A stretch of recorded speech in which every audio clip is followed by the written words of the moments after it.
am a Buddhist, and I'm in a Tibetan Buddhist temple.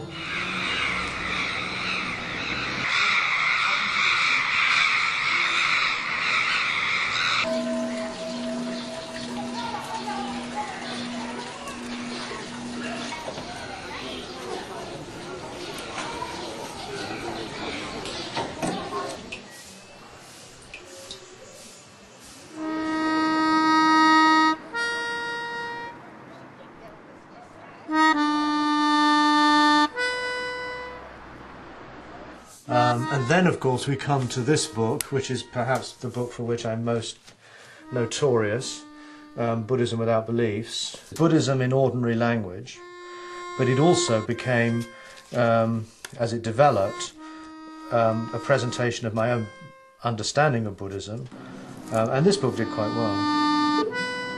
Oh dear. Ramsey? Hello, Stephen. Can you hear me? Yes.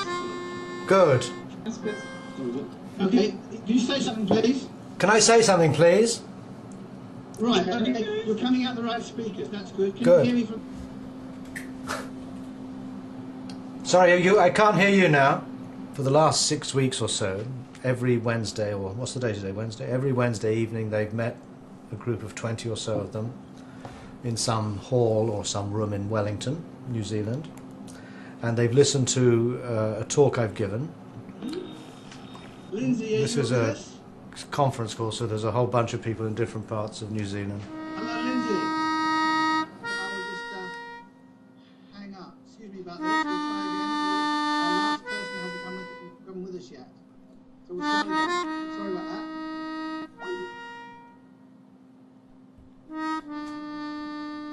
I remember once when I was maybe 5 or 6 years old, there was a radio program, and in it spoke of how Buddhist monks do not walk on the grass for fear of treading on insects.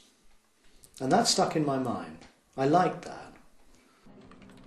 So, good morning everyone in New Zealand. Sorry, good evening everyone in New Zealand. I've received some questions already by email, and I grew up in Watford near London, very much at the tail end of the 1960s, with the Beatles and going to India and with LSD and all these things, and the East had a kind of mystique at that period. Too early to tell. Certainly what I do provokes discussion, and I know that some of that is sympathetic and some of it is not. But that's precisely how discussion should be. So I'm quite happy, really, to have contributed to some sort of debate. I remember when I was in Pakistan, and there a friend of mine, I remember him telling me, he said, the Buddha said it was all suffering. And I thought, that's a very strange thing to say. The Buddha, I think, in many ways was a kind of iconic figure rather than a human being. I knew very little of him as a person.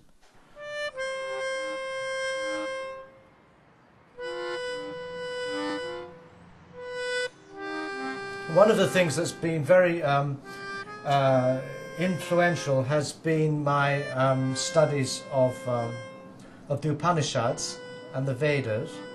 I'm trying to get a much clearer sense of what was actually believed and taught, at least to some extent widespread, in the religious culture of the Buddha's times.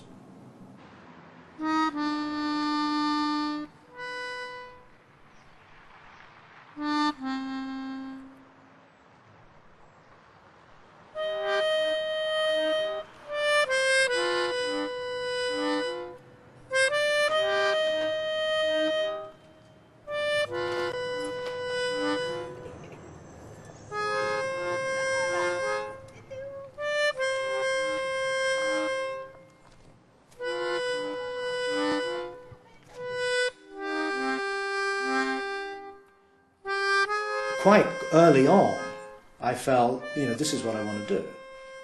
This is kind of exciting. It was during these first months in Dharamsala that I met Geshe Rabten, who became my principal teacher. He was the one I followed back to the West when he was appointed abbot of the monastery in Recon in Switzerland. And after a few months of studying and trying to practice, it became quite clear that if I wanted to really devote myself to this path, then the most supportive lifestyle would be that of a monk. During this period I spent a lot of time studying Tibetan, and probably within 2 or 3 years I could speak it reasonably well. I could read it, I can read the classical texts, and I started translating the Bodhicharyavatara.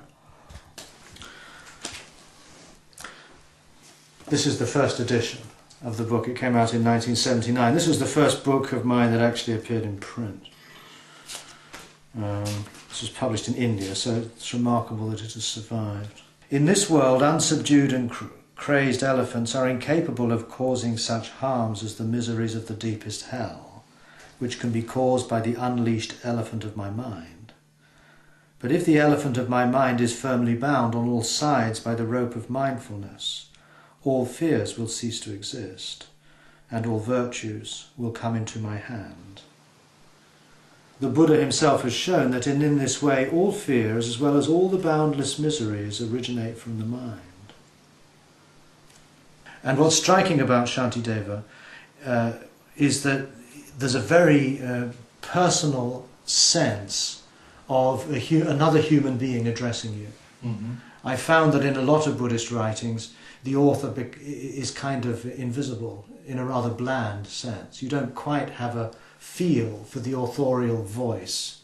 Whereas Shantideva, because he speaks very much in the first person I, and the text is almost confessional in some respects, that you really get a glimpse of someone who lived more than 1,000 years ago, who's struggling with many of the same things that I was, struggling with his own mind, basically, and resolving that struggle in this very beautiful verse. Do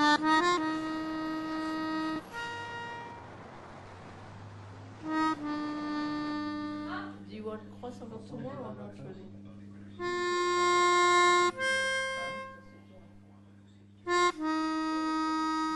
Around 1980, I began to feel a certain amount of conflict within myself, training as a monk in the Gelug Tibetan school. I felt in many respects my studies were taking me into more and more abstract areas. In other words, theoretical questions were becoming more and more central to this study, which I had less and less real existential interest.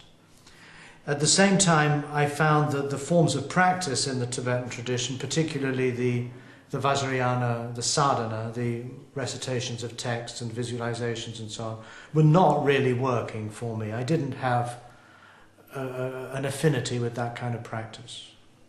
I found it very hard to visualize. I felt I didn't particularly want to introduce more into my mind. It was quite difficult to part company with my Tibetan teacher. Well, when I told him, I think is probably more truthful, that I'd reached a point in my life that I really felt I needed more silent, focused meditation practice, and that the form of meditation that most attracted me was that of the Zen practice. This was something he couldn't really understand. He couldn't understand why someone who had spent all those years studying Tibetan, interpreting for the lamas, translating texts, doing all of these practices, would suddenly decide to effectively go and do something which was considered a very heretical form of Buddhism. I think one of his first questions was, "De hajangi tao marawa?" Which means, but that's the view of Hoshang, isn't it? Hoshang being the Chinese Chan master who came to Tibet in the 8th century and was defeated in debate by Kamalashita, a senior Indian pundit, thereby refuting Zen forever and installing, or giving a basis for the installing of Indian-based Buddhism in Tibet. So it was very odd that I would want to go and do something like this.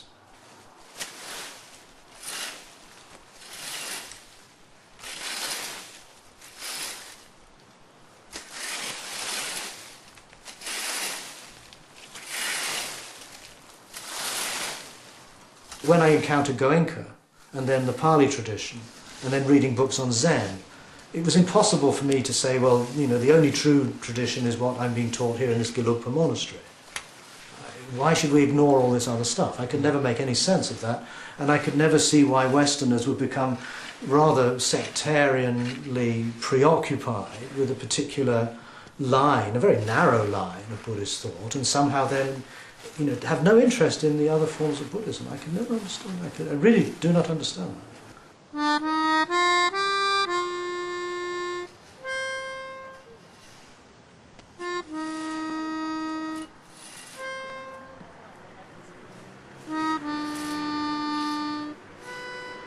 And I mean, even Shantideva, who's a very nice man, has got this big thing about how awful the Hinayana are.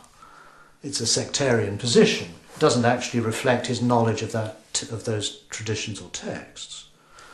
And unfortunately, in the West, and perhaps inevitably, the teachers who bring us the Dhamma, who obviously are performing an extraordinarily important transmission, carry with them also a certain how should we put this diplomatically, a certain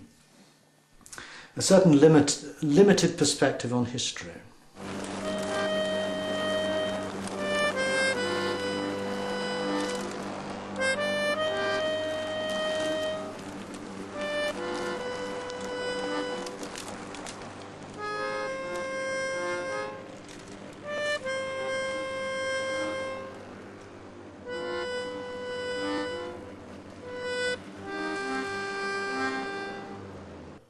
I remember that I was very insecure about this. And I can recall the journey from Switzerland to South Korea as one of enormous personal anguish. And I really didn't know what I was letting myself in for at all. I was all by myself. I landed in Seoul. I was taken down to the monastery, which was about 4 or 5 hours by bus. And then within a few days, I was beginning a 3-month retreat. And I was the only Westerner in a room full of Koreans. I didn't speak a word of Korean. And doing a practice I'd never done before, just asking myself, what is this? And starting at 3 in the morning, ending at 9 at night for 3 months. Yeah. So it was quite challenging. After 6 years of being a nun in Korea, Stephen arrived. I was also the one who had been there the longest, the one who knew the Korean language the most. And so when Stephen arrived at the airport, I had to take care of him. So first thing I had to tell him, to go to the bathroom and change. Because he was a Tibetan monk and he arrived in ordinary clothes, which in Korea is a total no. I mean, when I saw him like this, I thought, oh no. Martine was the nun who was appointed to meet me at the airport. And I came in lay clothes, as I was doing at that time. Except in the monastery, I wouldn't wear robes. But in Korea, you have to wear robes the whole time, so I went into the men's room and changed into my Tibetan robes. And then for 3 years, we just did what the monks do there, and we had lots of things to do together because I was translating and putting in English, and then somebody suggested we did a book together, so that I would translate the Korean, the teaching of Master Kuzan, in English, and then Stephen would put it in good English, because he was already a writer. And also, it was the first time I'd really lived in a monastery in Asia. In other words, a society of people from all different walks of life, from all different ages, in this beautiful, simple environment that had been there for more than 1,000 years. And that was a wonderful experience. I got an enormous amount out of that. And likewise, after my initial uncertainties and hesitations, I found this practice suited me extremely well. Why? Well, because it responded to what was most live in me at that moment, namely uncertainty and questioning and doubt. And rather than trying to resolve these by adopting certain beliefs, this was a practice that encouraged and even celebrated the power of uncertainty and the power of doubt.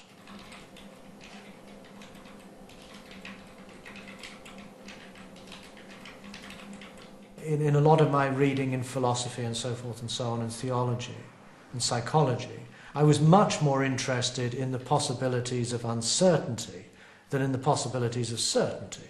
And effectively, certainty has no possibilities beyond repeating itself, whereas uncertainty is very rich. Anything can come out of that. And this was my attraction at root to Zen practice, because of its emphasis on the cultivation of uncertainty as a creative and as a positive force to lead to an understanding that's more authentically one's own, rather than an understanding that is somehow approved of by a religious orthodoxy. Well, Master Kuzan was an extremely conservative and extremely traditional Korean Zen master who, in many respects, was just like Geshe Rinpoche. This was the strange thing, that although they were saying the exact opposite, they were embodying what seemed to me exactly the same thing. I had the same sort of rapport. I had the same respect for these two men from such different traditions, because there was an incredible integrity to them. There was no bullshit. He was a very severe and rather traditional Zen master, whose answer to most of our inquiries was, well, if you don't know the answer, go back and sit. That would be it. And we just find ourselves back on the cushion. So he was very good at basically cutting through a lot of my rather fanciful and woolly-minded ideas and getting me just to sit for hours and hours on end. And that experience was a very important one for me. But again, it wasn't that I suddenly discovered that this was the true Dharma and everything I'd done until then was somehow not the real thing. But what I discovered was that the two approaches complemented one another. My training in the Gelugpa, in this rather philosophical tradition, gave me a framework from within which to understand what came up in this very formless kind of investigation.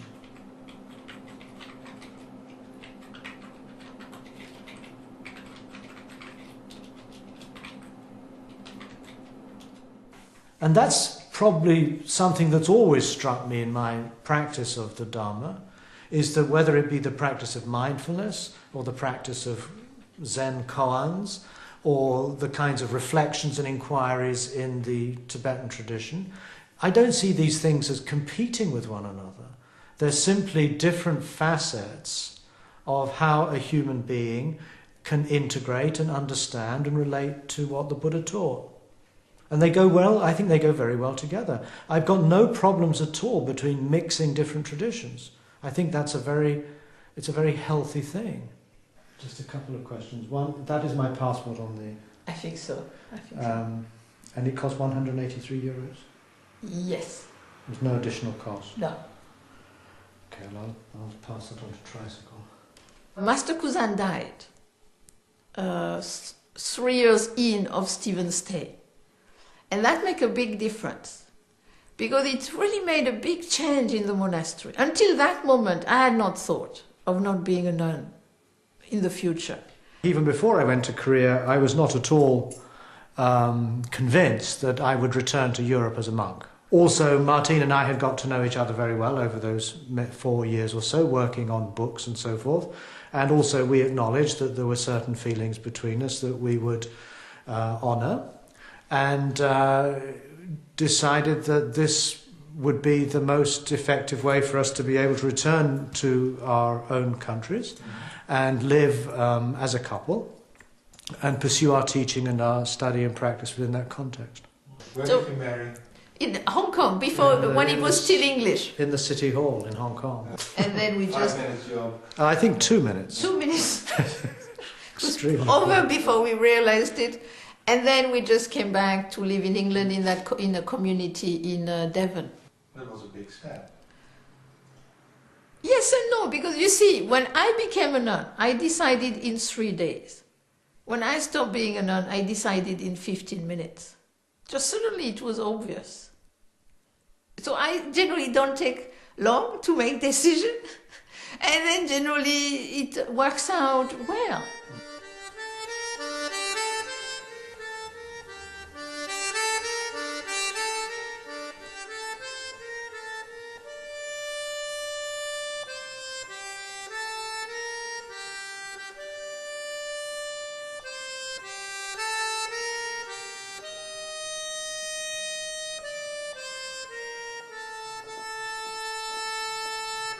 We're on the road about 6 months of the year. So yeah, we travel a lot. We travel too much, actually. And it becomes more and more demanding as we get older to recover from these long jet-lag journeys, basically.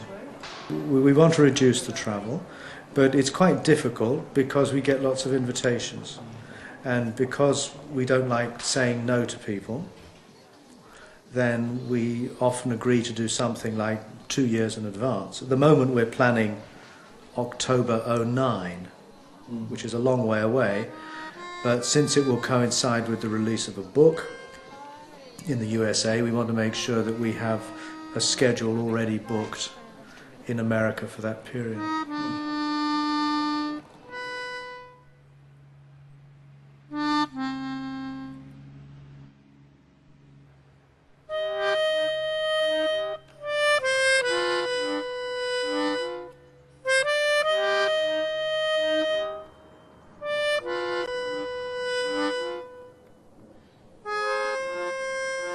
What is really with me is that I feel a lot of the teachings of the Buddhism that you talked about and I read about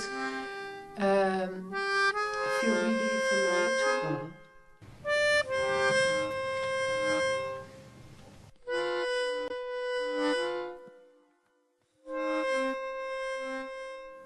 And I know for myself, before I became a meditation teacher and a writer, I was a house cleaner for 10 years, I was also a gardener, I was also a cook.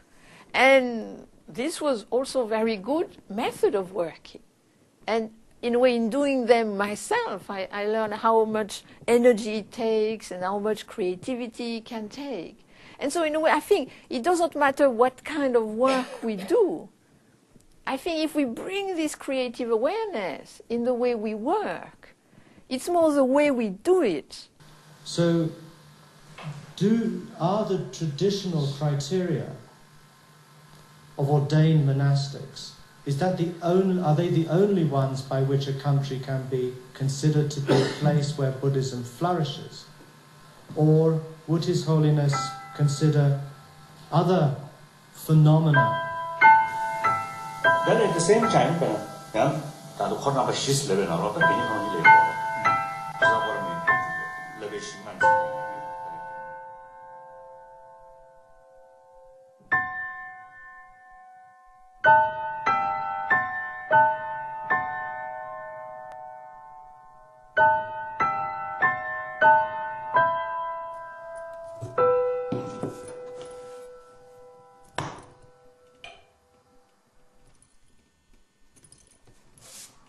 And you can actually get a certain sense for these people.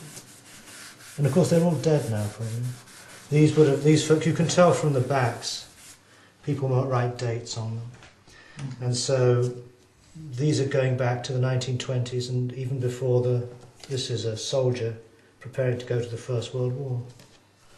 This guy, probably from around here, somewhere. So the way I come to see the Buddha now is very much as a human being.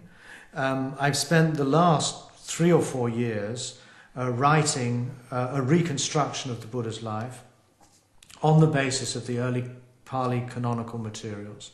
I've also done 3 or 4 field trips in India to spend time in the places where the Buddha lived and taught, to try to get a very vivid sense of his geography, his sense of place, the Indian ambience, if you wish, albeit many, many centuries later, and to try to recover the Buddha's humanity.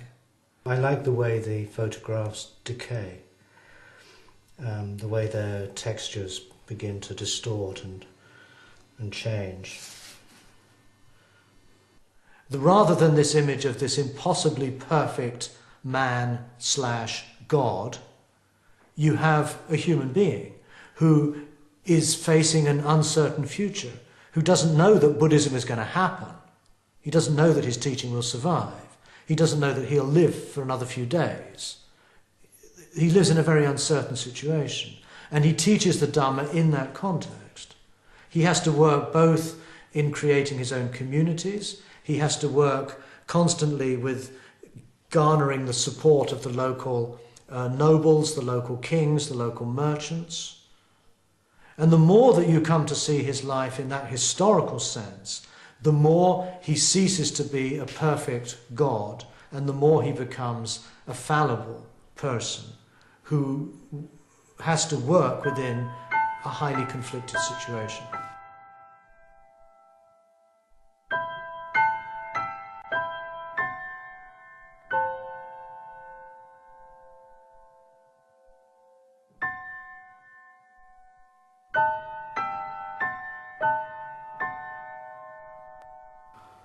So it's about transformation. It's about taking ordinary things, rejected things, and reconfiguring them into something else.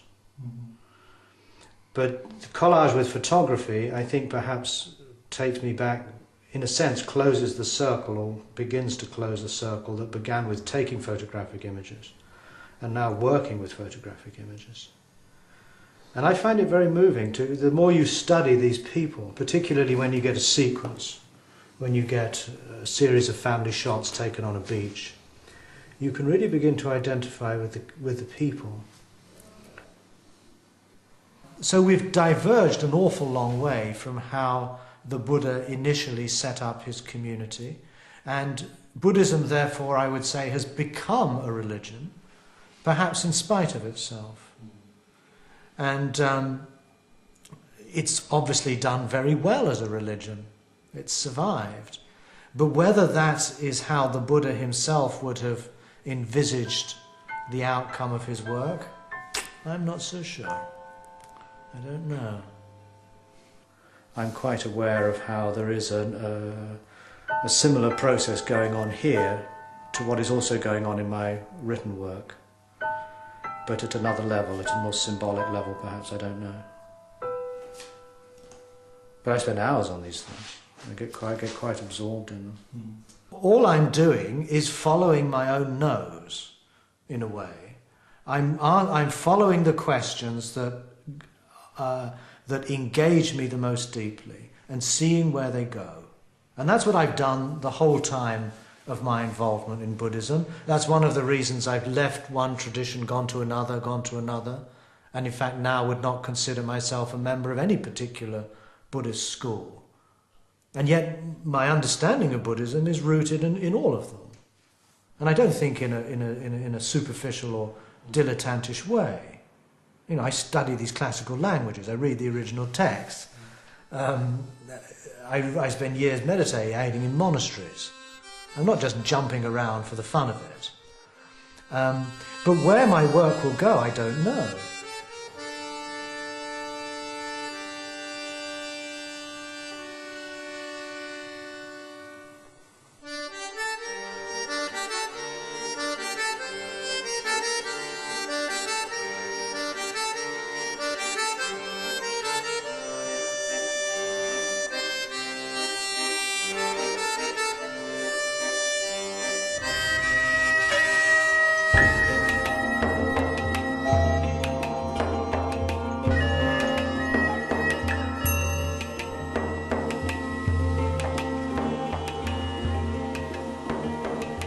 Wilt u naar aanleiding van deze uitzending reageren of een gratis programmagids bestellen? Bezoek dan onze website boeddhistischeomroep.nl. DVD's van onze programma's kunt u bestellen op 010 411 3977.